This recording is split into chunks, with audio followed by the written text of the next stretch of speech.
Hello and welcome. आप देख रहे हैं हेल्थ अपडेट और आपके साथ हूं मैं गुंजन मित्तल। चलिए बिना देरी किए नजर डालते हैं आज की हेल्थ से जुड़ी मुख्य खबरों पर। कफ सिरप पर केंद्र ने उठाया सख्त कदम। कफ सिरप एक्सपोर्टर्स को 1 जून से विदेश भेजने से पहले अपने प्रोडक्ट्स का स्पेसिफाइड गवर्नमेंट लेबोरेटरीज में परीक्षण कराना जरूरी होगा। Directorate general of foreign trade ने सोमवार को एक अधिसूचना जारी की, जिसमें कहा है कि निर्यात किए जाने वाले उत्पादों के सैंपल का लेबोरेटरी में परीक्षण होने के बाद ही कफ सिरप को निर्यात करने की अनुमति दी जाएगी। नई व्यवस्था 1 जून से लागू हो जाएगी। सरकार ने एक कदम भारत में बने कफ सिरप्स की गुणवत्ता को लेकर दुनिया भर में उठाए सवालों के बाद उठाया है। एक अधिकारी ने कहा है कि भारत से निर्यात करने से पहले मेडिकल प्रोडक्ट्स की गुणवत्ता को सुनिश्चित करने के लिए केंद्र सरकार ने निर्यात के पहले कफ सिरप की गुणवत्ता की जांच करने का फैसला किया है। ये test RDTL Chandigarh central drugs lab, Kolkata CDTL Chennai, Hyderabad, Mumbai RDTL Guwahati और NABL में किए जाएंगे। मौसम विभाग ने कई राज्यों में जारी की हीट वेव की चेतावनी।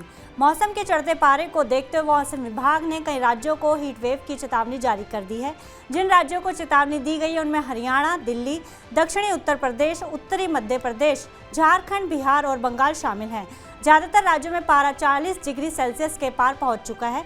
गर्म हवाएं चल रही हैं। टेम्परेचर बढ़ने के साथ ही हीट स्ट्रेस केसेस बढ़ने की उम्मीद जताई जा रही है। ऐसे में डॉक्टर लोगों को ज़्यादा पानी पीने की सलाह दे रहे हैं। वहीं हेल्थ डिपार्टमेंट ने लोगों को आवश्यक न होने पर घर से बाहर न निकलने की सलाह दी है। साथ ही लोगों को ज़्यादा एक्सरसाइज करने की भी मनाही की गई है, खासतौर पर दोपहर के समय। अस्पतालों में बच्चों के डायरिया के मामले बढ़े हैं। वहीं टीनेजर्स में बुखार, थकान और लो ब्लड प्रेशर के मामले देखे जा रहे हैं। वहीं जून में इन मामलों में इजाफे की उम्मीद जताई जा रही है। पशुओं में बढ़ते लंपी रोग के मामलों पर शीघ्र कार्रवाई का निर्देश। Department of animal husbandry and dairying के यूनियन मिनिस्टर परषोत्तम रुपाला ने पश्चिम बंगाल के दार्जिलिंग और कलिम्पोंग डिस्ट्रिक्ट में लंपी रोग के बढ़ते मामलों को लेकर दार्जिलिंग लोकसभा सीट से सांसद राजू बिष्टा को पत्र में अपनी चिंताएं बताने के बाद शीघ्र कार्रवाई करने का निर्देश दिया है। इसके बाद पशुपालन और डेयरी विभाग ने कार्रवाई करते हुए राज्य और जिले के पशुपालन विभाग के अधिकारियों के साथ मिलकर बेहतर तकनीकी और वित्तीय सहायता प्रदान करने के लिए आवश्यक कदम उठाए हैं।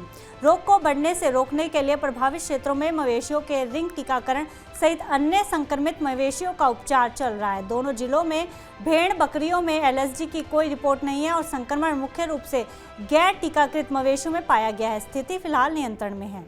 6 एम्स में मिलेगी कैशलेस इलाज की सुविधा। भोपाल, पटना, जोधपुर, रायपुर और ऋषिकेश में स्थित एम्स में अब सभी सेंट्रल गवर्नमेंट हेल्थ स्कीम्स के लाभार्थियों और पेंशनर्स को कैशलेस ट्रीटमेंट उपलब्ध होगा। ये सुविधाएं उन्हें अस्पतालों में OPD, इन्वेस्टिगेशन और इंडोर ट्रीटमेंट में मिलेंगी। केंद्रीय स्वास्थ्य मंत्रालय ने घोषणा शनिवार को की, जिसे लेकर अधिकारियों ने शनिवार को एम्स मैनेजमेंट के साथ एक समझौते पर हस्ताक्षर किए। इन सभी एम्स में लाभार्थियों को अत्याधुनिक रोगी देखभाल सुविधाएं प्रदान की जाएंगी। दक्षिण अफ्रीका में हैजा फैलने से 10 की मौत। दक्षिण अफ्रीका की राजधानी प्रिटोरिया के पास से कम 10 लोगों की मौत हो गई है। स्वास्थ्य अधिकारियों ने रविवार को जनता से ज़्यादा सतर्क रहने का आग्रह किया है। प्रिटोरिया के डिपार्टमेंट ऑफ हेल्थ ने कहा है कि सोमवार से लेकर अब तक 95 लोगों को एक स्थानीय अस्पताल में भर्ती किया गया है, जिनमें दस्त, पेट में ऐंठन और नोजिया के साथ हैजा के लक्षण दिखाई दिए। विभाग ने एक बयान में कहा है कि रविवार को लैब टेस्ट में पुष्टि हुई है कि 95 में से कम 19 हैजा के मामले थे। 37 लोगों का अभी भी इलाज चल रहा है। फैटी लीवर की दवाई का सफल परीक्षण।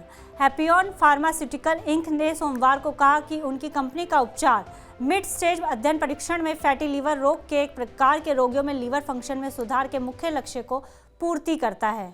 कंपनी ने कहा है कि दवा रेनकोफिल स्टेट को भी 61 मरीजों के परीक्षण में सुरक्षित पाया गया है, जिसमें 225 मिलीग्राम की खुराक लीवर की कार्यप्रणाली और गैर अल्कोहलिक स्टीटोहेपेटाइटिस से जुड़े कई बायोमार्कर के लिए सबसे बड़ा लाभ दिखाती है। आज हेल्थ अपडेट में बस इतना है। आप देश दुनिया की तमाम खबरों के लिए देखते रहिए TV9 भारतवर्ष।